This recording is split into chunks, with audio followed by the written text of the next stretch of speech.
Sveiki sugrįžę į naujienos iš grybų pasaulio. Su jumis, kaip visada, aš Mykolas Grybauskas.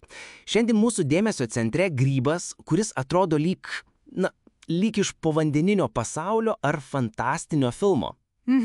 Ir kurios savybės, sakoma, priverčia net skeptiškiausius mokslininkus kilstelėti antakį. Kalbi apie grybą, kuris vadinamas ir senio barzda. Taip. Ir beždžionės galva. Tas pats. Geriausiai žinomas kaip liūto karčiai arba lion's mane. Aha. O kad atskleistume visas jo paslaptis, mums padės mikologijos ekspertė, mokslo daktarė Auksė Mikelionytė. Sveika, Auksė. Sveikas, Mykolai. Malonu kalbėti apie šį grybų pasaulio, sakyčiau, perlą. Oho. Jo išvaizda, tie balti į adatas panašus kaskadomis krintantį dygliukį, yra tik įžanga į jo unikalumą. Prisipažinsiu, mane suintrigavo ne tik išvaizda. Girdėjau, kad jos skonis ir tekstūra, kad primena omarą ar krabą. Ar tai tiesa? Visiškai. Tai nuostabus delikatesas. Bet įsivaizduok, kad valgydamas tą omarą, tu pačiu metu maitini savo smegenis. Oho. Būtent čia ir slypi tikroji liūto karčių magija. Puiki pradžia. Girdėjau jį vadinant protingojų grybų. Kodėl? Koks jo veikimo mechanizmas? Viskas sukasi aplink du stebuklingus, tik šiame grybe randamus junginius – hericenonus ir erinacinus. Neįdomu. Jie daro tai, ko nedaro joks kitas maisto produktas. Jie aktyviai skatina nervų augimo faktoriaus, trumpiau NSGF sintezę organizme. Gerai, sustokime čia. Nervų augimo faktorius. Ką paprastam žmogui? Ką jam reikia apie jį žinoti? Tai lyg gyvybės eliksyras mūsų neuronams. Įsivaizduok, kad tavo smegenis yra sodas, o neuronai – augalai. Geras palyginimas. NSGF yra pats geriausias, pats natūraliausias ir efektyviausias augimo stimuliatorius ir, sakykim, trąšos tam sodui.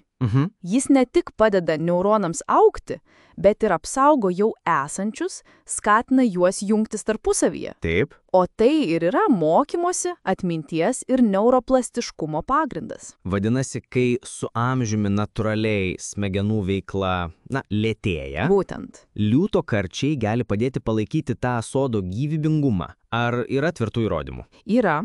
Garsiausias klinikinis tyrimas atliktas Japonijoje su vyresnio amžiaus žmonėmis, kuriems diagnozuotas lengvas kognityvinis sutrikimas. Aha. Grupiai, kuri 16 savaičių vartojo liūto karčių ekstraktą, kognityvinės funkcijos pagerėjo ženkliai, lyginant su placebo grupe. Wow. Ir kas įdomiausia, nustojus vartoti, po mėnesio rodikliai vėl grįžo į pradinį lygį. Treidai. Tai rodo, kad grybas veikia tiesiogiai ir, nuolatos. Tai skamba kaip proveržis. Tai reiškia, kad jis potencialiai gali padėti ne tik esant lengviems sutrikimams, bet ir sergant tokiomis lygomis kaip Alzheimerio ar Parkinsono liga. Mokslininkai tyria būtent tai. Tyrimai su gyvūnais rodo, kad liūto karčių ekstraktai mažina smegenyse amiloido beta plokšteles. Kas tai yra? Tai yra vienas pagrindinių Alzheimerio ligos kaltininkų. Supratau. Be to, manoma, kad jo priešužtelginis poveikis ir gebėjimas skatinti naujų neuronų augimą smegenų hipokampo srityje gali padėti kovoti su aneurizmu ir depresija. Netikėtina. Po tokios informacijos kyla natūralus klausimas, kur jo gauti?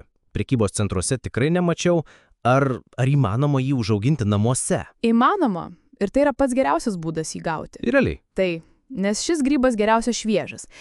Tiesa, jis šiek tiek reiklingesnis nei kiti populiarūs grybai.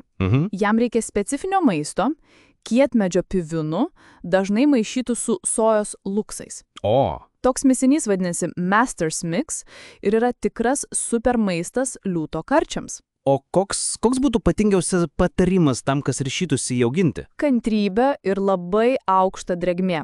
Liūto karčių grybiniena, žinokit, yra labai plina, beveik voratinklio pavidalu. Beveik voratinklio. Todėl gali atrodyti, kad ji tiesiog neauga. O kai ateina laikas formuotis vaisiakūnams, Taip. Jiems reikia atrogražų klimato 85–95% drėgmės. Oho, daug. Paprasčiausias būdas tai pasiekti yra prapjauti nedidelę skylutę auginamo maižo šone ir tą vietą gausiai purkšti vandeniu. Kelis kartus per dieną. Auksė, ačiū tau už šį nuostabų pasakojimą. liūtakarčiai tai ne tik maistas, Bet tikrai ne. bet ir atrodo viltis daugeliu žmonių susiduriančių su neurologiniais iššūkiais. Tikrai taip. Tai puikus pavyzdys, kaip gamta mums siūlo neįtikėtinai sudėtingus ir efektyvius sprendimus. Taip? Mums tiesiog reikia juos atrasti ir išmokti naudoti. Puikiai žodžiai pabaigai, o tiems klausytojams, kurie įkvėpti mūsų pokalbio norėtų patys auginti šį gamtos nuostabumą, primenu, kad kokybiškos grybinėnos ir visos reikiamos informacijos, įskaitant ir tuos Masters Mix komponentus, galite rasti grybuauginimas.lt interneto svetainėje. O dabar klausimas jums, mėly klausytojai, žinant, kad gamtoje egzistuoja tokie galingi, natūralūs įrankiai mūsų smegenų sveikatai palaikyti, Taip. kaip manote, ar ateityje turėtume daugiau investuoti į natūralių junginių tyrimus, o ne vien į sintetinių vaistų kūrimą? Apmastykite tai. Iki kitų kartų.